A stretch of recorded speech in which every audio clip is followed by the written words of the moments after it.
Hello and welcome to the disk and virtual NIC operations with the running VM screencast. In this screencast, we're going through the procedure of attaching a disk, resizing the currently attached disk, and adding another virtual network card while the virtual machine is still running. Virtual disks and virtual network cards can be attached and removed anytime while the virtual machine is running or powered down. Additionally, you can resize the currently attached disks, and OpenNebula context package is going to take care of the extending the partition. OpenNebula contextualization package is going to take care of the network configuration as well. Depending on the virtual network settings, the contextualization package is going to configure the virtual machine network interface by setting it to DHCP, static IP address, or no IP address at all. For the purpose of this demonstration, we are using the virtual machine named VM-1 that runs Ubuntu 24.04 operating system. This virtual machine was instantiated using the virtual machine template downloaded from the OpenNebula marketplace. Firstly, let's resize the currently attached disk.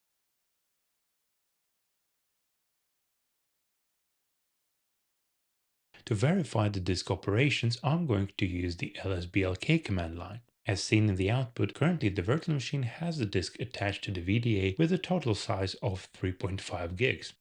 To change the size of a disk, navigate to the Storage tab on the virtual machine's info card and locate the disk you'd like to change the size of. Then press the Resize button. In the size window, I'm going to set it to 10. Note that you can use different units to set the size. Press the Accept button to save the changes. Now let's verify whether the size has been increased and is recognized by the system.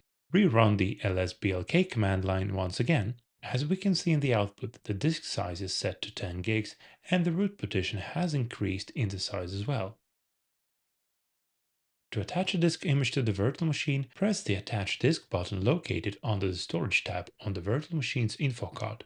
You can attach a volatile disk or an image. Volatile disks are perfect for scraped data, such as swap partitions. In the scope of this demonstration, I'm going to attach an empty disk image, so the image option must be selected from the drop-down list. I'm going to pick the one with the type data block and the name data disk. This image must be created or uploaded beforehand. Select the disk image and press the next button. Note that you can change various parameters of the disk, such as disk size, bus, target device, and other attributes.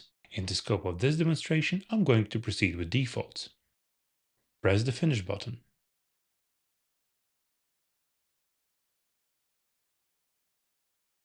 Let's verify. Rerun the lsblk command once again. As seen in the output, there is a newly attached disk with a size of 20 gigs. I'm going to use the IPA command to verify the virtual network card attachment and its settings. As seen on the screen, there is one network interface at the moment, ETH0, with an IP address configured. The virtual network card management is available on the virtual machine's info card. Press the Attach NIC button to start the NIC attachment wizard. In the advanced section, you can enable RTP and secure shell connection to access the virtual machine via these protocols from the Sunstone Web UI.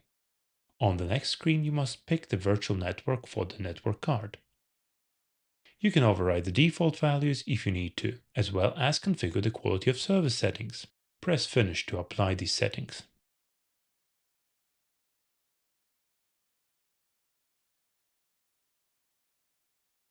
Let's execute the IPA command once again to see whether the changes were applied.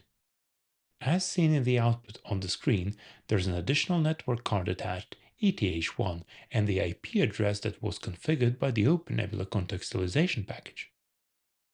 And this concludes the demonstration of attaching a disk, resizing the currently attached disk, and adding a virtual network card to the virtual machine. Thank you for watching and see you in the next screencast.